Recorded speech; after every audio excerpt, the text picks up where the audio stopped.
Hello everyone and welcome back to all about YT channel. YT channel में आप सबका स्वागत है। मैं विवेक रंजन सिंह, आपका क्वांट फैकल्टी, आप सबका स्वागत करता हूँ।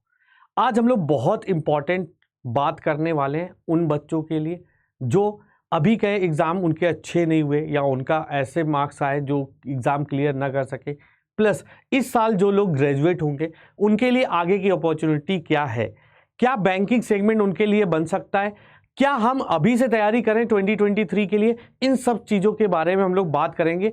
इस वीडियो को अंत तक जरूर देखें, इसमें ऐसी कुछ इन्फॉर्मेशन आपको मिलेगी जो शायद आपके अभी सोचने का तरीका चेंज करें और शायद आज ये वीडियो देख के आप अपने आने वाले 50 साल इस पे निर्भर हो सके और आप का एक रास्ता मिले, आपको एक डेस्टिनी मिले, आपको एक लक्ष्य मिले जिसको आप अचीव करें अगले साल के एग्जाम्स में और आपका आगे की ज़िंदगी जो है वो सिक्योर हो सके। तो मैं स्टार्ट करूंगा एक कोट के साथ। ये कोट क्या है उसको ध्यान दीजिएगा। कहता है your future is created by what you do today. यानी अगर आपको अपना फ्यूचर बनाना है, वो सीधे ट्रांसलेट नहीं कर रहा हूं, सीधा ट्रांसलेशन ये है कि आपका जो भी भविष्य होता है, आपका जो फ्यूचर है, वो इस बात पर डिपेंड करता है कि आज अभी आप क्या कर रहे हो। कहने का मतलब है, एक दूसरे शब्दों में से इसी बात को हम बोल सकते हैं कि आपका भूतकाल ही डिसाइड करता है आपका भविष्यकाल कैसा होगा, आपका पास्ट ही डिसाइड करता है आपका फ्यूचर क्या होगा। आप अभी जो जितनी मेहनत, जितनी क्या बोलते हैं लगन, जितना सही रास्ते पे चलोगे उतनी जल्दी आपका भविष्य मिलेगा और आपका भविष्य सुनहरा होगा।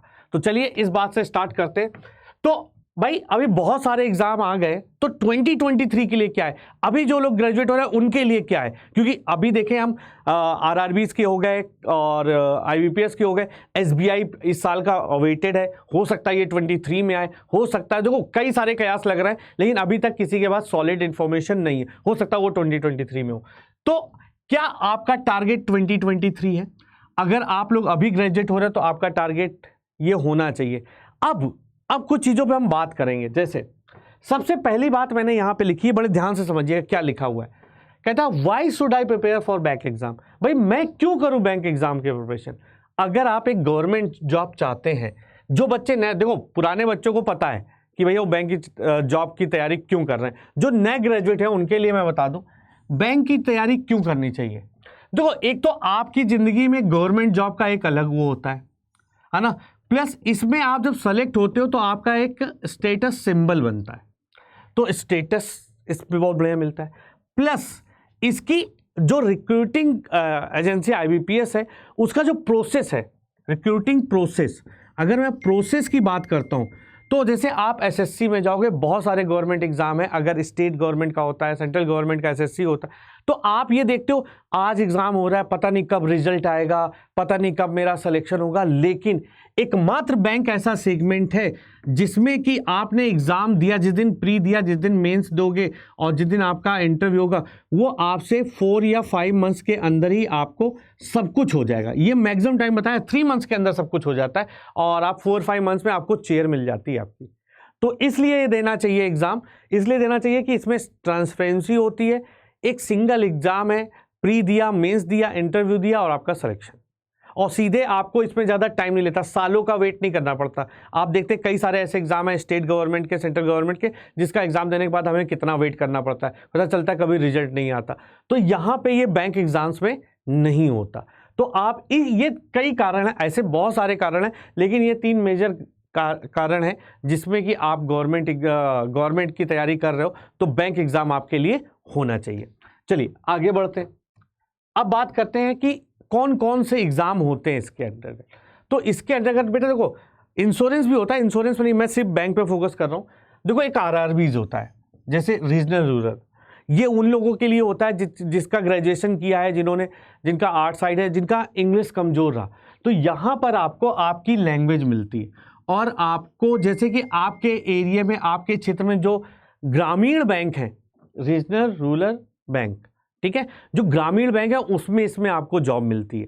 तो पर्टिकुलर आपको गांव में ही रहना होता है और गांव के लोगों को बैंकिंग के बारे में समझाना, उनके खाते ये सब मैनेज करना होता है, तो आपके लिए ये होता है ये। उसके बाद नेशनलाइज बैंक, इसको भी हम लोग बोलते हैं आईबीपीएस, सीधा बोलते हैं आईबीपीएस पीओ और क्लर्क डायरेक्ट बोलते हैं। इसमें जो भी हमारे पास 11 है या 15 है, 11 या 15 है, मुझे याद नहीं आ रहा, 11 या 15 जो है, जैसे bank of Baroda, central bank, ये जो बैंक हैं उनके जो एग्ज़ाम होते हैं उनमें आप सेलेक्ट होते हो, तो वो आ गया नेशनलाइज बैंक। इसको बोलते हैं IBPS, RRB। इसी के साथ पीओ और क्लर्क की वैकेंसी आती है। और तीसरा, इसके तो ये इंट्रोडक्शन का मोहताज नहीं है, SBI, इसमें पीओ क्लर्क आती है। जैसे कि हमारा क्या होता है कि कोई भी ईयर होता है तो सबसे पहले इससे स्टार्ट होता है, फिर ये आता है और फिर ये आता है, ये पहले नंबर पे, ये दूसरे नंबर पे, तीसरे नंबर पे। लेकिन 2022 ये ईयर ऐसा रहा जिसमें कि SBI अभी तक आया नहीं है, इसकी कोई डेट आई नहीं। माइट भी हो सकता है कि 2023 की शुरुआत ये करे SBI, और यही सही समय है तैयारी करने का। इस पर हम लोग और ज़्यादा बात करेंगे, पहले मैं कुछ पॉइंट जो लिख के लाया हूँ वो आपको समझा दूँ। चलिए आगे, जॉब प्रोफाइल क्या होती है। देखो, जॉब प्रोफाइल में आपको 2 प्रोफाइल मिलती है यहाँ पे, एक मिलती है पीओ की और एक होती है क्लर्क। ठीक है, पीओ की बात करें तो ये ऑफिसर ग्रेड कहलाता है ना, ऑफिसर ग्रेड कहलाता है, जिसमें कि आप प्रोबेशनरी ऑफिसर बनते हो। ये जस्ट मैनेजर के जस्ट नीचे वाला जो होता है, क्या जस्ट मैनेजर के नीचे जो पोस्ट होती है वो मिलती है आपको। इसमें आप मेहनत करते हो, काम करते हो, 3 साल में आप 3 ईयर के बाद आप सीधे ब्रांच मैनेजर बन जाते हो। ठीक है, और भी एग्जाम होते हैं, उनको भी निकाल के भी आप आगे चले जाओगे, ब्रांच मैनेजर आप बन जाओगे। ठीक है, 3 इयर्स के बाद। और भी इसमें क्या होता है, इसकी जॉब की प्रोफाइल की बात ये अच्छी है, इसमें आपको कई सारे पर्क्स मिलते हैं। देखो, इन सब की वीडियो तो बाद में बन जाएगी। पर्क्स मिलते हैं, है ना, हैंडसम सैलरी मिलती है, हैंडसम सैलरी मिलती है, तो इसलिए पीओ के लिए जाना चाहिए। क्लर्क क्या होता है, ये विंडो ऑपरेटर यानी असिस्टेंट की जॉब होती है। जैसे आप किसी बैंक में एंटर कियोगे तो जो आपको कैश देता है, जो आप लोग कहते हैं नहीं, बैंक में जाते हैं तो भगवान एक ही होता है जो कैश देता है, तो वो क्लर्क है। कैश लेना, कैश जमा करना, और भी जो छोटे मोटे काम होते हैं जो एक सिंगल विंडो में होते हैं, तो वो जॉब आपको इससे मिलती है। इसमें क्या होता है, टाइम बहुत अच्छा आपको मिलता है, टाइम मैनेजमेंट आपका बहुत अच्छा हो जाता है। आपको इतने टाइम से इतने टाइम तक ही जॉब करना है, एक्स्ट्रा प्रेशर नहीं होता इस पर, है ना, और ठीक ठाक आपको सैलरी भी मिलती है। तो ये 2 प्रोफाइल मिलती है आपको बैंक के एग्जाम में, एक पीओ की और एक क्लर्क की। ठीक है, आगे बढ़ते हैं। प्रिपरेशन टाइम कितना चाहिए। अब अगर आप अभी ग्रेजुएट हुए हो, आप ये वीडियो देख रहे हो, तो आपको ये लग रहा है सर कितना टाइम में हम बन सकते हैं, तो देखो बेटा, ये डिपेंड करता है कई बार बच्चों के ऊपर भी। देखो, 2 तरह के बच्चे होते हैं, एक होता है स्मार्ट जिसको बहुत आता है, और एक होता है मेहनती। ठीक है, तो 2 तरह के बच्चे होते हैं, स्मार्ट और मेहनती। कुछ लोग होते हैं ना कि कुछ लोग बहुत चीज़ों को पकड़ते सही हैं। अब 1-2 बच्चे हैं, जैसे इसमें जो ग्रेजुएट मांगता है, एक बीटेक किया हुआ बच्चा है, एक नॉर्मल आर्ट से। हो सकता है इसकी इंग्लिश अच्छी हो और क्वांट अच्छा हो, इसकी रीजनिंग अच्छी हो लेकिन क्वांट और इंग्लिश ने अच्छा हो। तो ये मैटर करता है कि आप कितना टाइम पुट कर रहे हैं। तो मैं कहता हूँ कि स्मार्ट बच्चे नहीं, हमेशा जो मेहनती बच्चे होते हैं उनका सिलेक्शन जल्दी होता है। जनरल टाइम जो लगता है, मैंने देखा है 9 to 6 मंथ, 6 मंथ से आपको 9 मंथ्स के बीच में इतना टाइम लगता है सिलेक्शन, एक एवरेज बच्चे के लिए अगर मैं ले लूँ तो। अब देखो क्या करना होता है, अब इस टाइम में कैसे प्रिपेयर करना चाहिए, इस सब की बातें हम लोग बाद में करेंगे। पहले मैं आपको बता दूं कि 9 मंथ्स, देखो सबसे पहले तो आपको क्या करना पड़ेगा कि फर्स्ट 3 मंथ्स में आपको अपने सारे टॉपिक के कॉन्सेप्ट क्लियर करने होते हैं। कॉन्सेप्ट क्लियर करने के लिए आप 2 तरीके हैं आपके पास, एक होता है यूट्यूब से देख के आप कॉन्सेप्ट क्लियर कर लीजिए, एक पेड क्लास से। देखो, यूट्यूब पे मैं कॉन्सेप्ट क्लियर करने के लिए मैं हमेशा यही कहूँगा कि आप पेड क्लास लीजिए। क्यों? क्योंकि यूट्यूब पे आपको उतना सिस्टमैटिक वे में नहीं समझाया जाता। कोई आपको पढ़ाएगा तो पहले दिन मल्टीप्लिकेशन या सिंप्लीफिकेशन नहीं पढ़ाएगा, पता चला आज मल्टीप्लिकेशन सिंप्लीफिकेशन पढ़ा रहे हैं, कल कुछ और पढ़ा दिया। तो सिस्टमैटिक वे में पेड, तो आप क्या करें, यूट्यूब पे देख के वीडियो, जिस भी टीचर का आपको बहुत अच्छे से समझ में आ रहा है उस टीचर का पेड कोर्स ले लीजिए।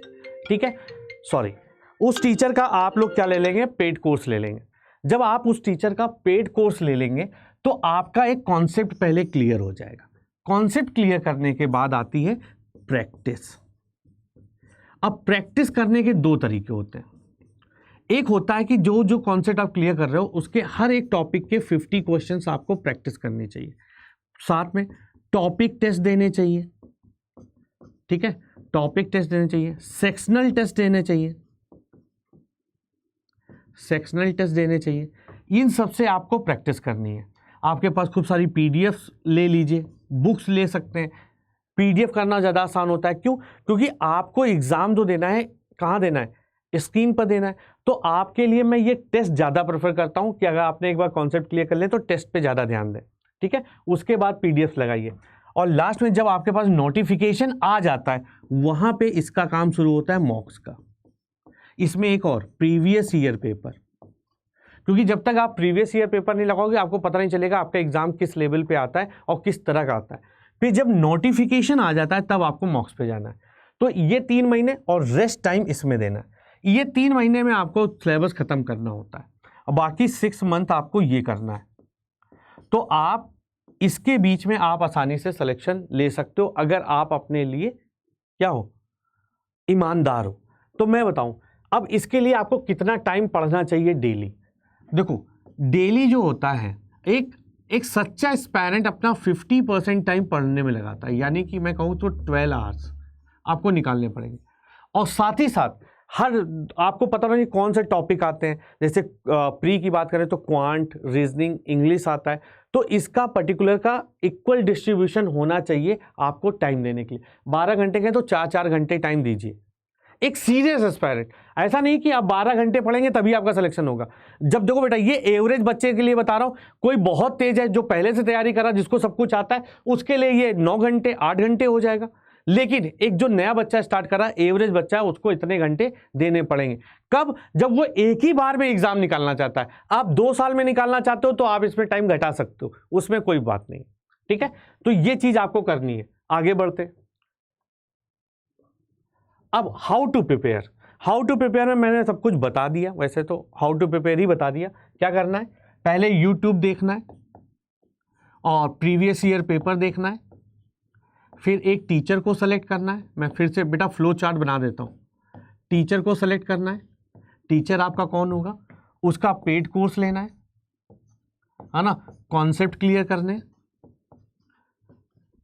कॉन्सेप्ट आपको पूरे क्लियर करने हैं। एक बार जब आपका कॉन्सेप्ट क्लियर हो जाए then you have to move on the practice. और प्रैक्टिस के बाद खुद को एनालिसिस बहुत करना जरूरी होता है कि आपके क्वेश्चन लग रहे हैं कितने गलत हो रहे हैं। तब बात आती है फिर टेस्ट दो, वहां इंप्रूव करो, वहां पे आप इंप्रूवमेंट की तरफ ध्यान देंगे। उसके बाद जब नोटिफिकेशन आ जाएगा तब आपको मॉक्स लगाने हैं और आप पहली बार में सेलेक्ट हो जाओगे अगर इसको पूरा फॉलो करते हो। मैंने बताया 12 आवर्स 50% ऑफ द टाइम, ठीक है। आगे चलते हैं, ठीक है। अब सोर्स क्या क्या है? बेस्ट सोर्स की अगर मैं बात करता हूं, देखो सबसे पहले आपके गूगल देवता, ये सबसे बेस्ट सोर्स है। यहां जाइए, आप प्रीवियस ईयर पेपर जो भी एग्जाम को आप टारगेट कर लिया है, आपने सोच लिया कि नहीं मुझे एसबीआई में जाना, मुझे आईबीपीएस, देखो सबके पेपर सेम होते हैं, सब में टॉपिक भी सेम आता है, बस लेवल का इधर उधर होता है। तो अगर आप अभी से तैयारी कर रहे हो, अगले 3 महीने में आप सबके एग्जाम को देख लीजिए कौन कौन से एग्जाम आता है, लेवल में क्या डिफरेंस है। तो अगर आप परसेंटेज पढ़ रहे हो तो उसके किस लेवल तक क्वेश्चन आते हैं, प्रॉफिट लॉस, अगर हम बेसिक से पढ़ें, हाई लेवल तक पढ़ें, तो उसमें पता चला आरआरबी कवर हो रहा है, आईबीपीएस कवर हो रहा है, एसबीआई भी कवर होता जाएगा। तो बेस्ट हो प्रीवियस ईयर क्वेश्चन, फिर कई सारी पीडीएफ आपको मिली जाएंगी, ठीक है। उसके बाद आपको क्या करना है, क्लासेज यूट्यूब, तो गूगल का ही यूट्यूब देखिए। उसके बाद आता है पेड कोर्स। पेड कोर्स में क्या होता है, चीज़ें इसको क्यों कर रहे हैं हम, सिस्टमेटिक होता है, सब कुछ सिस्टम में होता है, सिस्टमेटिक होता है। आप देख के समझ सकते हो कि आपको ये करना है, उसके बाद ये टॉपिक पढ़ाया जाएगा, ये टॉपिक। ऐसे नहीं कि आप यूट्यूब खोलोगे पता चला पहली बार देख रहे हो, टाइम एंड वर्क देख रहे हो, आपको हवा नहीं लग रही, क्योंकि आपको रेशियो नहीं पता है। आप SICI पढ़ लो, हवा नहीं लग रही, क्यों? क्योंकि आपने परसेंटेज नहीं पढ़ा है। तो एक सिस्टमेटिक वे में, इसलिए पेड कोर्स आप लोगों के लिए बहुत ज़रूरी होता है। और उसके बाद मॉक्स की अगर मैं बात करूं तो हमारा नाम जो है वो इस लेवल का है, एग्ज़ाम लेवल के लिए। लेकिन आप एग्ज़ाम लेवल का लगाओगे तो थोड़ा सा कभी कभी डिमोरलाइज भी बच्चे हो जाते हैं, तो आप 2 या 3 टेस्ट खरीद लीजिएगा, ठीक है। आप प्रैक्टिस मॉक का ले सकते हैं, मैं दूसरी कंपनी का नाम ले रहा हूँ लेकिन चलो ले लेता हूँ, है ना। उसके बाद ऑली बोर्ड लगा सकते हैं। जो ये बच्चों के फीडबैक पे मैं बता रहा हूँ, ये नहीं कि अपना नाम बता रहा हूँ। तो ये शुरुआत लेवल पे आप प्रैक्टिस मॉक लगा सकते हैं, फिर उसके बाद आप ऑली बोर्ड स्विच कर सकते हैं। तो ये 2 टेस्ट लगा सकते हैं, तो इससे आपको एक कंप्लीट प्रिपरेशन मिलेगी। अगर आपको कोई डाउट भी होता है तो आप ये मत सोचिएगा कि आप कमेंट करके लिखिएगा, मैं उस डाउट पे वीडियो बना दूंगा, डोंट वरी, ठीक है। आगे चलते हैं। हाँ, आगे चलने से पहले मैं आपको बता दूं, हमारा एक प्रोडक्ट है जिसको कहा जाता है banking super elite. Banking super elite में क्या होता है, देखिए इसमें क्या होता है, ये एक बैंकिंग का एक प्रोडक्ट है जिसको आप एक बार खरीदते हैं तो आपको बैंकिंग और इंश्योरेंस के सारे बैच, सारी फैकल्टी के सारे बैच आपको मिलेंगे, ठीक है। चाहे वो लाइव क्लासेस हो, चाहे वो वीडियो लेक्चर हो, लाइव क्लासेस हो तो भी मिलेंगी, वीडियो लेक्चर हो तो भी मिलेगा। एग्जाम वाइज कोर्स है, पता चला एसबीआई की वैकेंसी आई तो एसबीआई का कोर्स आया वो भी आपको मिलेगा, पीओ का आया वो भी आपको मिलेगा, आरआरबी अगर आ जाएगा तो आरआरबी का भी कोर्स मिलेगा। सब्जेक्ट वाइज कोर्स, पता चला कि एसबीआई का आया, मैंने एक डीआई का बैच निकाला, डेटा इंटरप्रिटेशन का, तो आपको ये भी कोर्स आपको मिल जाएगा, ठीक है।